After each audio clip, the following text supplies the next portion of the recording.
So, family, back with another download.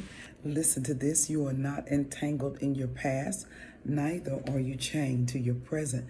I taught a class on yesterday, learning how to love and to relate well. And I made a statement in that class in regards to not being entangled in your past or chained to your present. This is what happens with us when we are ascending, we're healing, we're transitioning from one part of life into another. I call it our new era. All right, I call it our new era. Okay, so we've got a new tribe that is being established. We're uprooting things that we have been allowing to stay within us for long periods of time, even years. So we're doing a lot of deep inner healing. Okay, and then what happens is we start drawing new things into our life. It is because your spirit is asking for more. All right, when you've had a lot of toxic, then your spirit begins to ask for healthy. All right, then healthy shows up, but because all you've had is what is in your past and what's currently present with you, you don't know how to handle it. All right, and it can feel like you're chained to it. This is key. It is going to take learning. All right, you're going to have to learn how to handle the new things that come. We get excited about new things coming, but have you taken the time to learn how to handle them? In that relationship class, I talked about, and it included all relationships, your friendships, your romantic relationships, your family relationships, every relationship you could possibly be involved in. You're going to have to learn how to do it in a new way. All right? You're going to have to learn how to communicate effectively. You're going to have to learn how not to be assuming. You're going to have to learn to give each other space when space is needed.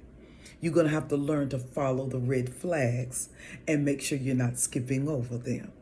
All right? But if you keep yourself locked, if you keep your mindset locked in, this is what I had in the past, this is my present circumstance, then it can look like, and this is a statement at the end of the statement I mean, it can look like it's virtually impossible for you to get to what you see, for you to get to the good that is showing up.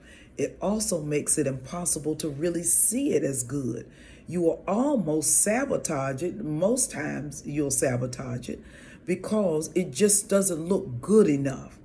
It doesn't look like it's aligned enough. Well, how would you know when all that you had is toxic? All that you had is unhealthy. Your present circumstance is unhealthy. There's no balance. All right? There's no balance. You are going from one thing to another thing to another thing to another thing, and you're adding to all of that more trauma, more unhealthy experiences, more sleepless nights. It is because we get locked in our past and chained to our present. You don't have to. Look forward. Look at what shows up in your life, and I want you to pay attention. As you're on your healing journey, new things will show up that you've never had, all right? And you'll have a tendency to push it away. I would encourage you to learn how to deal with what is new. Learn some new skill, all right? If what is new requires better communication, well, that's an easy fix. Learn how to communicate better. If what shows up requires you to not be assumptive, learn how to not assume, all right? And to ask prompting questions so that you can get the answer, all right? If what is showing up requires you to drop habits that are not good for you, all right, well, then get to dropping them. When we really look at what is the best for us, a lot of times the best for us shows up to give us a mirror of how things can work, how things are going to be, all right, how it could possibly be if I go this way, or how it could possibly be if I stay entangled with my past and chained to my present. Because what will end up happening is blessings will be coming in and you will be passing them by because they just don't look like your past and they don't mimic your present. And I'll see you on the next download. Toodles.